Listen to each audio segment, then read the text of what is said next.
Hey guys, Zach and Andrew here. We are the co founders and co creators of Gay Man Thriving. We're here to speak to you today about what to do if you're finding yourself in an unhappy relationship. And we have, in our own experience, in our own marriage, found ourselves here on more than one occasion. And we also know that this is something that many men find themselves feeling stuck and trapped in. And we want you to know there are some very important things that you can do to either really fix the current relationship that you're in if you're not feeling happy and satisfied, or with strength and courage and confidence to leave that relationship. Yeah, so what would you say are the common things that we see that make people unhappy in relationships? I think it really feels like a lack of communication is the key, is the biggest struggle. Seeing things in a different perspective, not being eye to eye, not feeling content in the relationship, Mhm. feeling alone, feeling like you can't express yourself.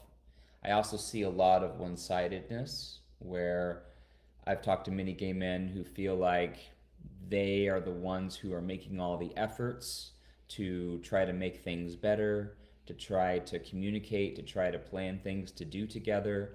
And it seems like the other partner isn't willing or able to meet them where they're at. And so it creates a really big imbalance, a really big disconnect. And that one sidedness, yeah, is I think one of the biggest things that I see. And how do you Hmm. think that affects gay men? Yeah, so we see this a lot, and being in a relationship where you feel like you're giving, giving, giving, giving, you're so worried about what the other person's thinking, you're doing what you can to make sure he's happy, and if you don't, if you slip up, a fight starts. Like if you feel like you have to walk on eggshells, that is one of the most energetically draining situations that you can possibly be in. It's something that's taking up space in your mind and your psyche literally pretty much every waking hour.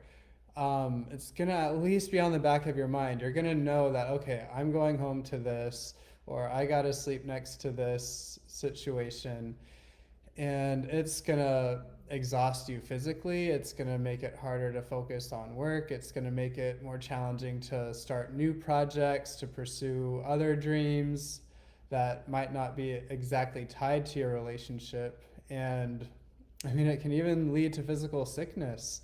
The stress of an unhealthy relationship, it keeps your body in fight or flight mode so often. And all the research shows that about 80 to 90% of illnesses are caused by stress. And so it's definitely something that you're going to want to change. And it can also even get to the point where it's just like you even forget why you're in the relationship, right? You initially wanted a relationship because you wanted that connection, you wanted a healthy experience, you wanted to be with someone who adds to your life, someone who you're excited that you get to spend time with every day or most days.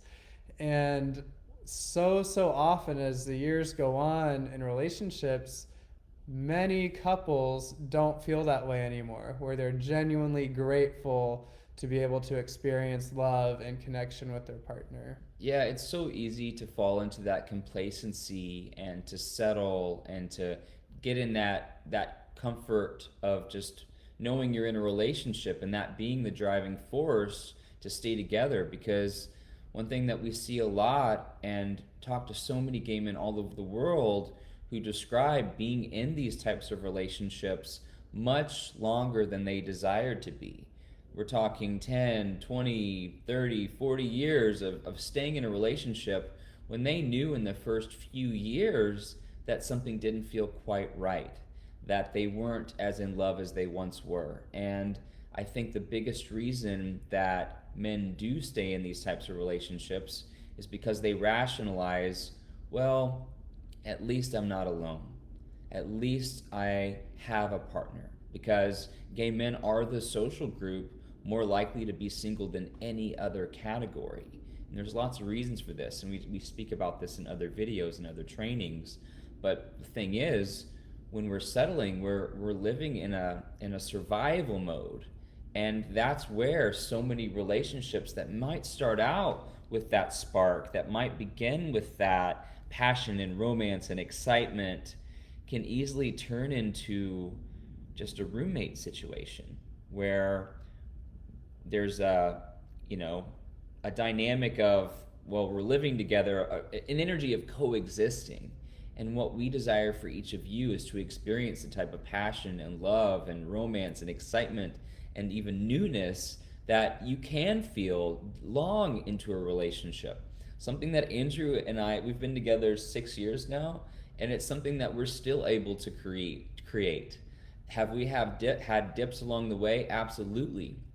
And we've done a lot of work to be able to maintain and have the excitement and passion and romance, and Yeah. overcoming that fear of being alone is a big thing. And at times we've had to be willing to speak up for what we most desire, to express ourselves, to communicate in a way where, hey, these are non-negotiables. These are things that I am not willing to settle for. And that's what we want to explain to you guys, because relationships are salvageable. Ours was, but not all will be. And it's going to require you to have the courage to be able to express yourself and be willing to walk away from the relationship if those standards and requirements aren't met.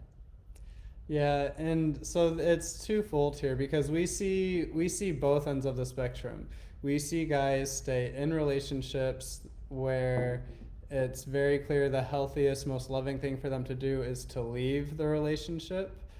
And we also see guys who will leave a relationship early just because it feels too challenging and they're afraid to be more vulnerable. When there's so much magic that's still there to be, it's like, oh, this is a little challenging now, peace, I'm out. Yeah. I'm going to be my independent self again.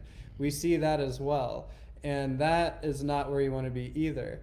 But the most important thing, so what we've done in our relationship, and there's cycles, we've done this many times, is first I want to talk. So one of our clients, Ted Smith, he's a great example of this. He was in a toxic, abusive relationship for 15 years. His husband was alcoholic, didn't treat him kindly, but he stayed for so long. And after he left, he was actually afraid to start dating again because he didn't want that to happen again. And we see this a lot too. It's like, oh, my last relationship sucked. I don't want to deal with that drama again, so I'm just going to be single. Yeah. And that's also not where you want to be. You don't want to be avoiding connections just because you're afraid and because you don't trust yourself to have a better relationship next time. Well, fast forward, Ted has had wonderful, amazing relationships with amazing guys who treat him with the respect he deserves, and he's happy and content to leave them if they're no longer meeting his highest standards. And currently he's dating an incredible guy named Tyler, and they're just so happy together, and I love seeing pictures of them and things. So, but what it takes to get into a situation where you are happy is it's owning what you're willing to tolerate and what you're not willing to tolerate. And by that, I mean raising your standards and building up your self-worth. If you feel you are totally worthy of unconditional love, of being in a partnership where you're treated the way you want to be treated, you're not going to tolerate being treated any less than that.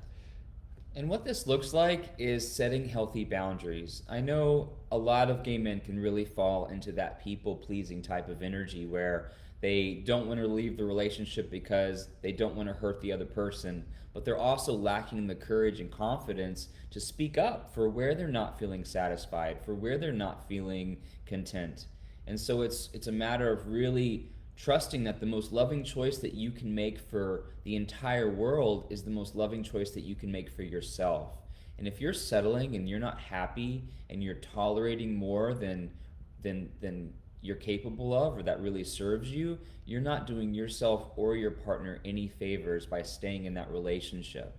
That's why it's so important to trust yourself, to express yourself clearly when something is happening that doesn't feel right to you.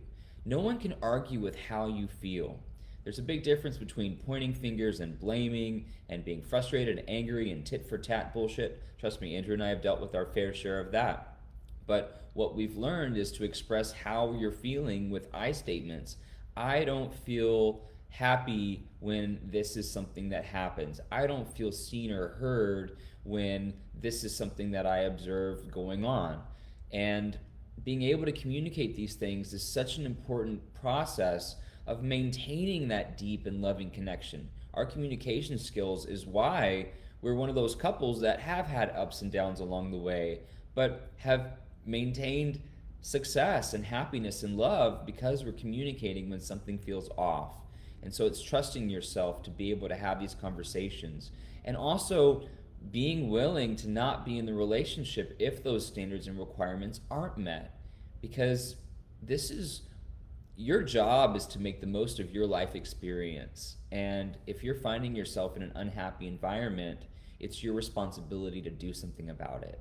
And what I want to encourage all of you to do is have that confidence and courage. And sometimes it takes getting extra support to be able to build that. Not everyone can access it. It's inside of each and every one of you.